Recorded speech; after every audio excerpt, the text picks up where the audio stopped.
Chapter 1. Surrounded by darkness and heartache, Ariel Landford's head felt like a ticking time bomb. Behind closed eyes, Ariel could hear the sounds of the busy streets of... and the smell of... surely her best friend's bakery. Or was it? Where was she? Ariel couldn't move her lower legs, and although she wanted to open her eyes, they would not. Was she even conscious? This must all be a dream. But she could hear cars, horns, buses, and people passing. Surely they must see her. This was all Gabriel Stones' fault. Gabriel and Ariel were celebrating their wedding engagement in Kansas City. Being from Chicago, it brought them closer to his family. Ariel had them packed and ready to go after breakfast. There was very little conversation, just the pleasantries. She gave him a quick kiss on the cheek, and they were off to get showered and dressed. It was a beautiful spring day. They talked, sang, and carried on as though everything was normal on their drive. Gabriel even promised to fix the kitchen sink when they returned home, which meant a lot to her that he wanted to please her, but concerned her too because he was no Mr. Fix-It. When they arrived, Gabriel kissed her hand before releasing it. Surprisingly, he held her hand for most of the ride. It was almost as if he couldn't get enough of her, would not be seeing her for a while, and had already missed her. He was acting as a man in love should, but a little out of his character. Regardless, there was no doubt that he still loved her. The valet took their keys, and once inside the party's banquet room and foyer area, Ariel could see it was huge and being catered by Tina Maria's. The staff was dressed classy in white and black tux-style uniforms with black shiny shoes. There were only supposed to be 100 to 150 in attendance. It appeared that the majority of the invited guests had already arrived, and Ariel mingled, but stayed by Gabriel's side. She had no family here and knew no one.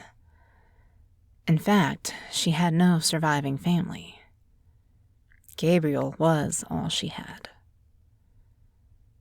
The event turned out gorgeous, as Tina decided on a vintage-themed wedding engagement party.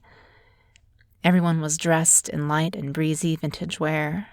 The room was adorned in red velvet brick accents and fully set tables of vintage to match, but with white roses mixed in red.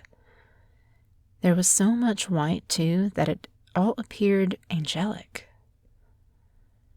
Ariel wore a white vintage dress that made her feel like she was partying at the Gatsby's house.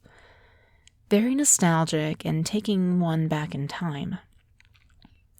She received so much praise on her choice of dress and how much it brought out the green in her eyes, as well as the shine of her auburn red hair with blonde highlights. Gabriel was tall and lean with deep brown eyes, dark short hair, and a smile to die for. He looked dashing in a vintage Salisbury green suit with matching shoes. They all sat down to a lovely dinner. They enjoyed New England clam chowder soup, antipasto, salmon with pilaf and broccoli.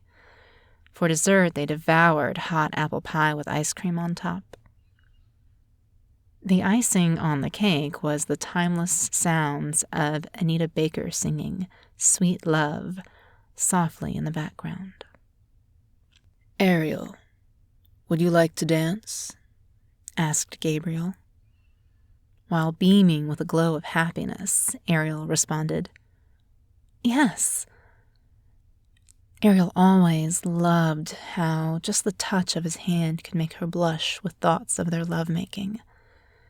His scent drove her to weakened knees, and when he placed his hand upon the small of her back, she breathed in and released it slowly with contentment. As they danced, Gabriel's lips touched her ear, running shockwaves through her body as he whispered, "You look beautiful today. Just know that I will always love you, Ariel."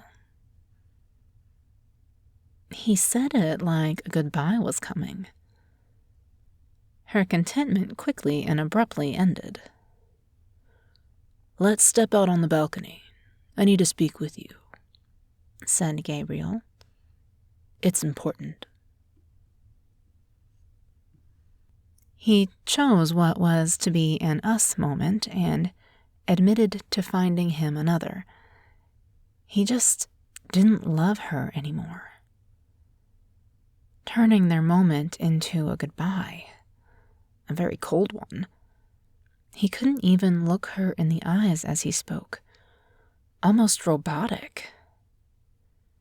He just proclaimed his love for her, and now there is another?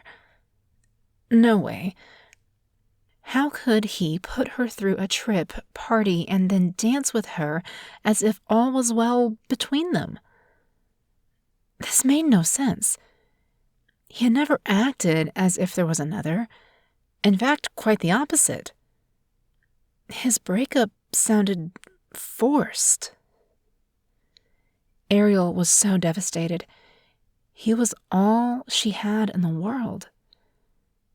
Her eyes filled with tears as she was so embarrassed that she just ran off down Barley Avenue. She ran frantically onto a busy city street with blurred eyes, unable to see.